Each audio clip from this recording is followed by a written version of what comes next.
Alors, je vous propose aujourd'hui d'aller regarder l'exercice 3.2. On a fait le 3.1 en classe et on va voir le 3.2, ce qui va nous permettre de revoir ce que c'est que la matrice d'une application linéaire.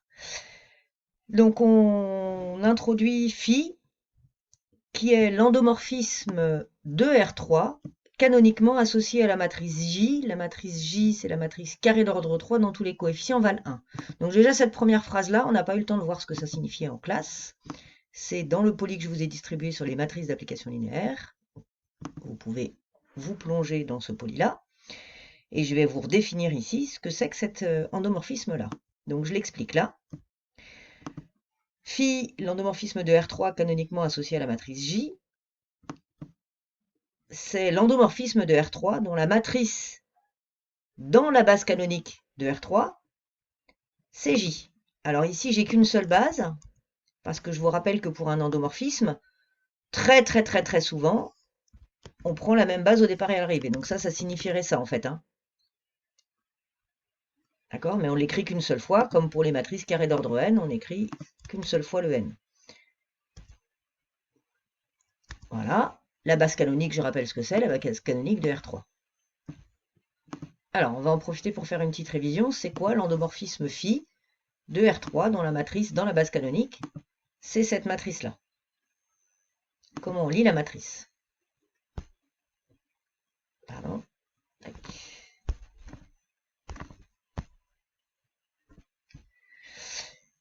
Donc, on va lire cette matrice-là de cette manière-là.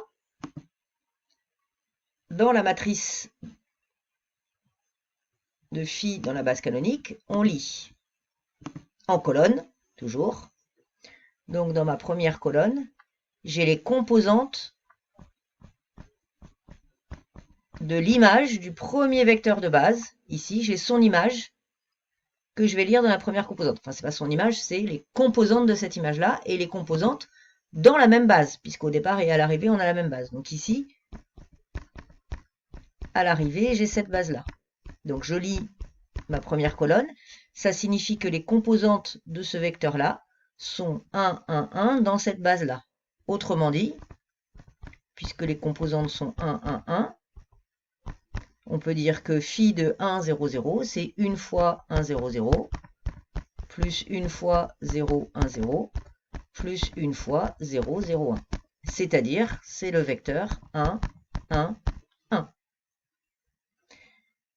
Dans la deuxième colonne, ici, on lit les images des composantes des images du deuxième vecteur de la base canonique, c'est-à-dire ce vecteur-là. Et on les lit toujours dans la même base à l'arrivée. Donc phi de 0, 1, 0, c'est une fois 1, 0, 0, plus une fois 0, 1, 0, plus une fois 0, 0, 1. Ah bah dis donc, c'est le même vecteur, c'est le vecteur 1, 1, 1. Donc ça, c'est aussi égal à phi de 0, 1, 0. Dans ma dernière colonne,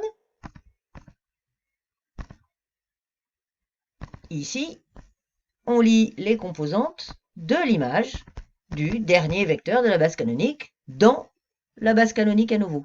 Et donc ça veut dire que ce vecteur-là, phi de 0, 0, 1, il est égal à une fois 1, 0, 0, plus une fois 0, 1, 0, 0, plus une fois 0, 0, 1. Ah bah c'est aussi le même vecteur.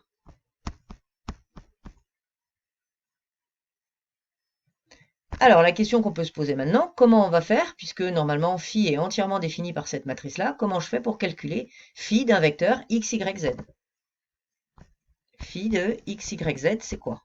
Ben, vous avez deux techniques, c'est mal écrit, je recommence. Phi de x, y, z, c'est ça qui m'intéresse. Comment je fais pour le calculer? Ben, moi, je vais faire matriciellement, je vais utiliser la formule qui nous avait été donnée, la matrice de ce vecteur image, phi de x, y, z, dans la base canonique.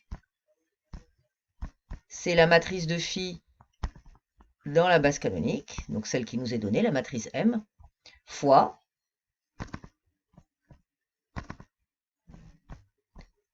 la matrice de x, y, z dans la base canonique.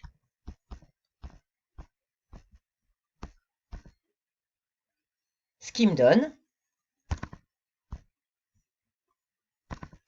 Ben, la matrice de phi de x, y, z dans la base canonique est égale à m, enfin du coup c'est j, pardon, je ne sais pas pourquoi je l'appelais m, parce que c'est j, fois, quelle est la matrice de x, y, z dans la base canonique? Ben, c'est la matrice colonne, puisque c'est la matrice d'un vecteur, x, y, z. Puisque x, y, z, il s'écrit x fois 1, 0, 0, plus y fois 0, 1, 0, plus z fois 0, 0, 1. Donc les composantes de x, y, z dans la base canonique sont x, y et z. Et donc vous faites un petit produit et vous obtenez le résultat souhaité. J'obtiens une matrice colonne qui correspond aux composantes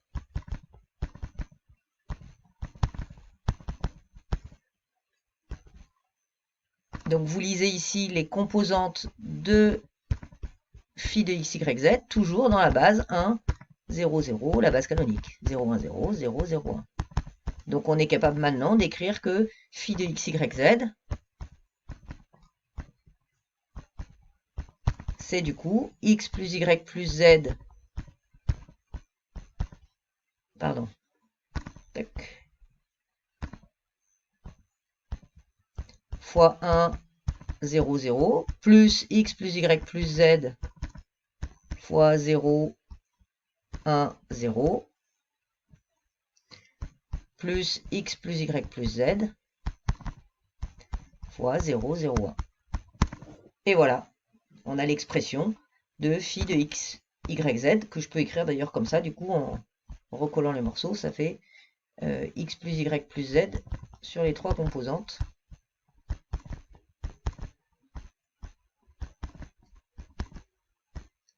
Ok, donc ça c'est pour faire un petit rappel de ce qu'on a vu à la dernière séance.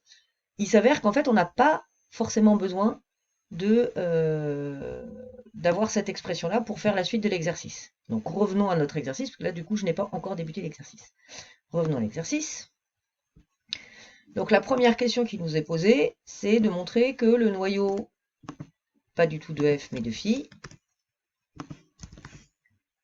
et l'image de phi sont supplémentaires dans R3. Donc moi j'ai commencé par décrire l'image. Pour décrire l'image, j'ai d'abord eu sa dimension. Le rang de l'image, c'est le rang de mon application, c'est le rang de phi du coup, c'est le rang de ma matrice J. Et la matrice J, elle est clairement de rang 1, parce que si vous faites la deuxième moins la première colonne, vous avez une colonne de 0, et la troisième moins la première, vous avez une colonne de 0, donc il vous reste une colonne non nulle. Et donc le rang, c'est clairement 1. Et l'image de phi, ben nous on a vu dans le cours que im de phi, c'est l'espace vectoriel engendré par les images des vecteurs de base. Oh, les images des vecteurs de base, on vient de le voir, on les lit dans les colonnes. Donc la première colonne, c'est les composantes de ce vecteur-là dans la base canonique. Et donc nous on a vu que ce vecteur-là, du coup, c'était le vecteur 1, 1, 1. Et on a vu pareil pour le deuxième et le troisième vecteur, c'est la même image. Donc ça, vous voyez, c'est ce qu'on a fait tout à l'heure, c'est ce que j'ai détaillé dans l'autre partie. Ok, donc finalement, mon image, c'est l'espace vectoriel engendré par 1, 1, 1. Comme 1, 1, 1, un vecteur non nul, hein, il forme directement une base de im de phi. Et de toute façon, im de phi était de dimension 1, donc on avait une famille libre et maximale dans im de phi. Donc une fois que j'ai l'image, j'applique le théorème du rang pour avoir la dimension de mon noyau. Mon noyau est donc de dimension 2. Or, je peux trouver facilement des vecteurs qui sont dans le noyau, puisqu'on a ces deux vecteurs-là qui sont égaux, et ces deux vecteurs-là qui sont égaux. Donc j'ai écrit que la différence des deux vecteurs ici vaut 0. Alors d'ailleurs j'aurais dû écrire ça, tac. Et pareil, la différence des deux autres vecteurs donne le vecteur nul. Du coup, quand vous faites la soustraction phi de ça moins ça, ça donne 0. Et phi de ça moins ça, comme phi est linéaire, ça donne phi de 1 moins 1, 0.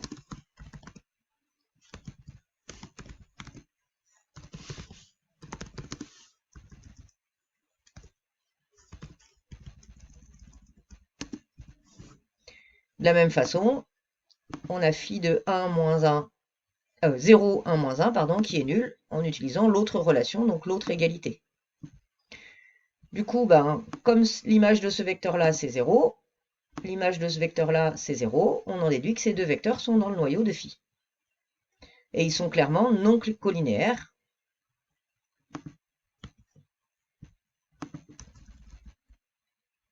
puisque il est évident que si vous multipliez ça par n'importe quel lambda, vous ne trouverez jamais celui-là, et inversement. Ça, on le voit très clairement sur des vecteurs de R2.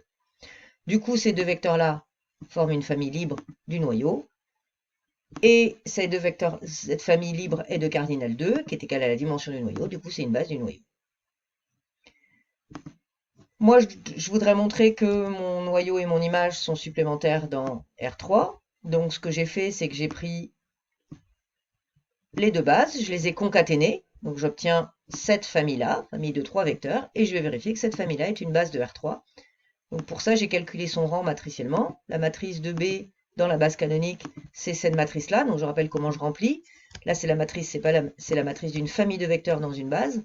Donc dans la première colonne, j'ai les composantes de ce vecteur-là dans la base canonique. Donc ce vecteur-là, il est égal à une fois le vecteur 1, 0, 0, plus une fois le vecteur 0, 1, 0, plus une fois le vecteur 0, 0, 1.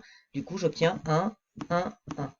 Dans la deuxième colonne, j'ai les composantes de ce vecteur-là, du deuxième vecteur, pardon, de ce vecteur-là dans la base canonique, donc pareil. Et dans la dernière colonne, j'ai les composantes de ce vecteur-là dans la base canonique. Ensuite, j'ai échelonné, j'obtiens un rang qui est 3 pour ma matrice et donc pour ma famille.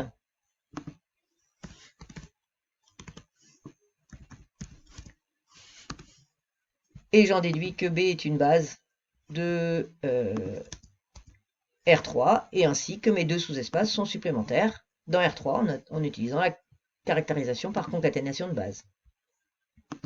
Donc on a répondu ici à la première question. Une fois que ces deux sous-espaces sont supplémentaires dans R3, du coup on peut introduire la projection sur l'un de ces espaces et parallèlement à l'autre. Donc P c'est la projection sur ker de phi et parallèlement à m de phi, et Q c'est l'autre projection associée, donc la projection sur m de phi parallèlement à ker de phi. Et on voudrait avoir l'expression de ces deux applications linéaires. Donc pour ça, je reviens à la définition des projections.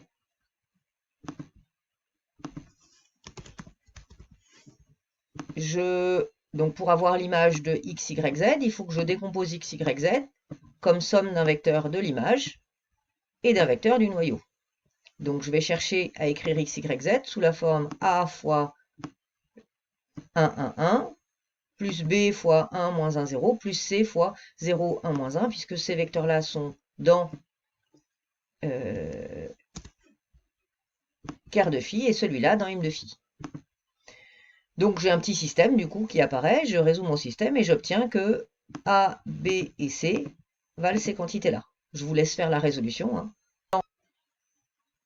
Donc voilà le schéma, hein. On a notre x, y, z qui est ici, on le projette. Donc ma droite, im de phi ici, mon plan, ker de phi ici. Et donc on décompose notre x, y, z comme somme d'un vecteur du plan et de la droite, puisque ces deux sous-espaces-là sont bien supplémentaires, donc c'est le plan vert, hein, et la droite bleue là. Ces deux sous-espaces sont supplémentaires, là on voit bien, et donc mon x, y, z, il s'écrit comme somme de ce vecteur p de x, y, z et ce vecteur q de x, y, z, qu'on retrouve ici. Voilà, donc nous on a trouvé comme décomposition ce vecteur-là qui est dans m de phi, ce vecteur-là qui est dans ker de phi, dont la somme fait x, y, z. Vous devez tous trouver la même chose puisqu'il y a unicité de la décomposition dans m de phi et dans ker de phi, et il y a aussi unicité de l'écriture de mon vecteur dans ker de phi comme somme, comme combinaison linéaire de ces deux vecteurs-là, puisque ces deux vecteurs-là forment une base de ker de phi. Donc vous devez trouver tous exactement la même chose. Et du coup, bah, mon p de xy, c'est celui qui est dans le noyau, donc c'est ce qu'on retrouve là, et mon q de xy, c'est celui qui est dans l'image. Exactement ce qu'on a là. Donc à retravailler l'exercice, je vous le remets complètement. Tac.